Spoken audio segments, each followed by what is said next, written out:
हर महादेव। जय मैया गौरी पार्वती के चरण में प्रणाम करती हूँ। मेरा प्रणाम स्वीकार हो। अपनी माता पिता के चरण में प्रणाम करती हूँ। मेरा प्रणाम स्वीकार हो। एक महात्मा रहते हैं गंगा के तीर में। जो गंगा के अरार पर महात्मा जी रहते हैं और उनको पत्नी भी रहते हैं। अब महात्मा रहते हैं तो दोनों तपस्या करते हैं, उनका पत्नी भी और महात्मा जी भी। साधु संत है ये हैं तो तपस्या करते हैं। तपस्या करते करते करते करते कुछ समय बीत गए। उनको बाल बच्चा भी नहीं था, एक संतान भी नहीं। जो संतान नहीं था उनको पत्नी बोलते हैं साधु के कि मेरा चाहे लड़का हो और चाहे लड़की हो, मेरे के जैसा सभी के जैसा हम भी माता पिता कहलाते हैं।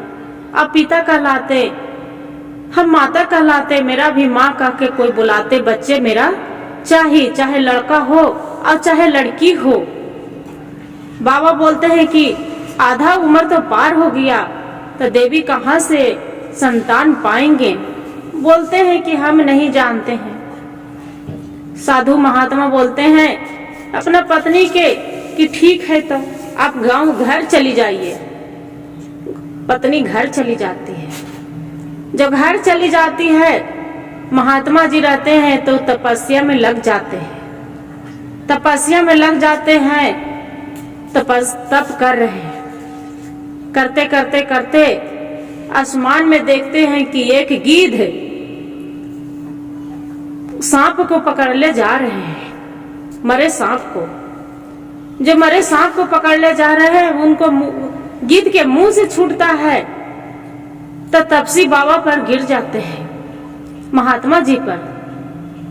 तपसी पर गिर जाते हैं महात्मा जी पर। तो महात्मा जी बोलते हैं कि अरे ये क्या हुआ है, ये प्रभु के लीला है कि मेरा सांप मेरे ऊपर गिर गया। क्या करते हैं बाबा, उसका में जान डाल देते हैं और जान डाल के एक लड़की बना देते हैं। लड़की बना देते हैं। लड़की के ले जाके गोदी में उठा के और वही सांप को लड़की बना के और अपना पत्नी के घर में जाके देते हैं। पत्नी बोलती है कि आप स्वामी कहाँ से लाए, ये बच्चा किसका उठा लाए हैं, जे मेरे ही बच्चा तो हुआ नहीं। महात्मा जी बोलते हैं कि देखो देवी, आज से तू इसका माता है और हम इसका पिता हैं। दोनों माता पिता हम हैं। उसका लड़की के पोसने पालने लगते हैं। पोसने पालने लगते हैं। लड़की 18 साल के हो जाती है, शादी के जोग। अब महात्मा जी सोचते हैं कि काहे न एक पुत्री के शादी कर दें। शादी से रचा नहीं अच्छा है, जे उम्र इसका हो गया है जोग, शादी कर देते हैं। आराधना करते हैं सूर्य भगवान से। सूर्य भगवान आते हैं, शादी करने के लिए विचार हो जाते हैं। लड़की बोलती है कि सूर्य भगवान साथी सूर्य से शादी हम नहीं करेंगे, जे इनका गर्मी मेरा से सहाय नहीं होगा। लड़की, उनको पिता रहते हैं महात्मा जी, वो उदास हो जाते हैं। उदास हो जाते हैं। सूर्य बोलते हैं कि जाइए बादल के पास जाइए। बादल के पास जाते हैं महात्मा। बादल के बोलते हैं कि आपसे मेरा पुत्री के विवाह रचाना है। बादल तैयार हो जाते हैं।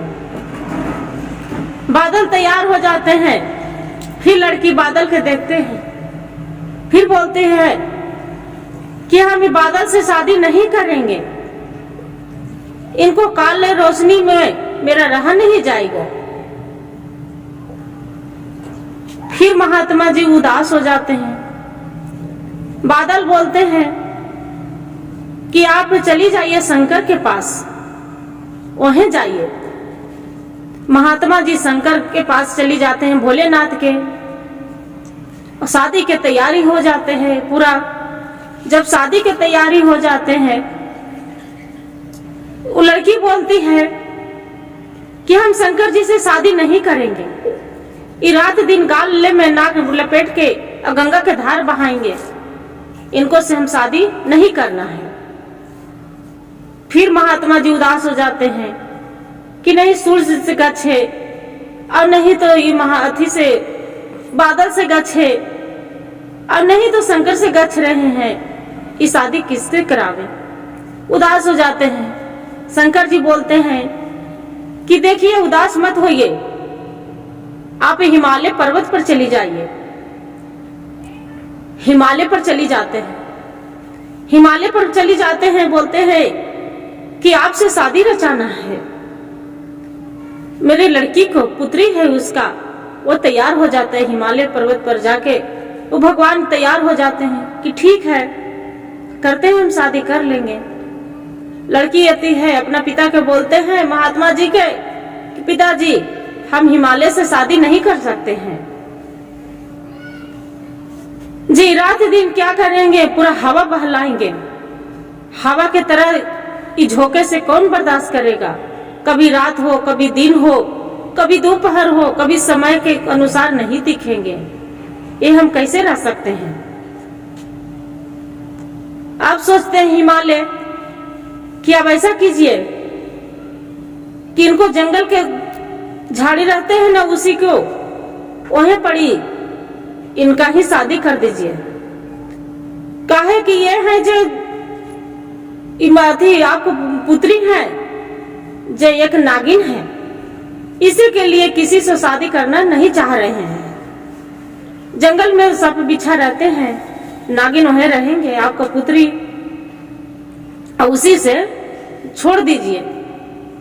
बोलते उनको पिता कि क्या रे तकदीर में लिखा कि हम सोचे कि सूर्य से शादी करें, बाकी जो कर्म के लिखा रहता है कोई नहीं मिटता है।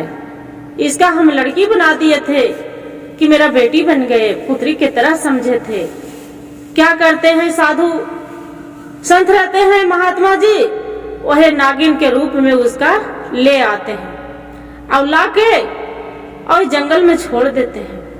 और जंगल में छोड़ के और वहीं पड़ी बोलते हैं कि बेटी आपको तो हम समझे थे कि अपना हम बेटी मनुष्य तन में ले आएंगे और अपना बेटी बना के रखेंगे, बाकी आपको तकदीर हम बदल नहीं सके। आपको जो कर्म में लिखल है आपका वही हो रहा है।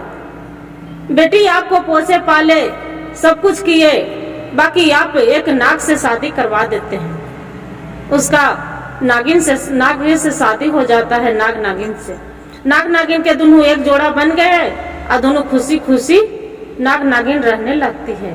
यही कहते हैं कि प्रभु के लीला, जो प्रभु के लीला रहते हैं उनको बिना एक पत्थर नहीं हिलते हैं। गुरु भाई गुरु बहनों, एक कथा से हमको यही समझ में आते हैं कि जो इंसान के भी जैसा रूप में रहते हैं वैसे ही अपना जोड़ा खोजते हैं।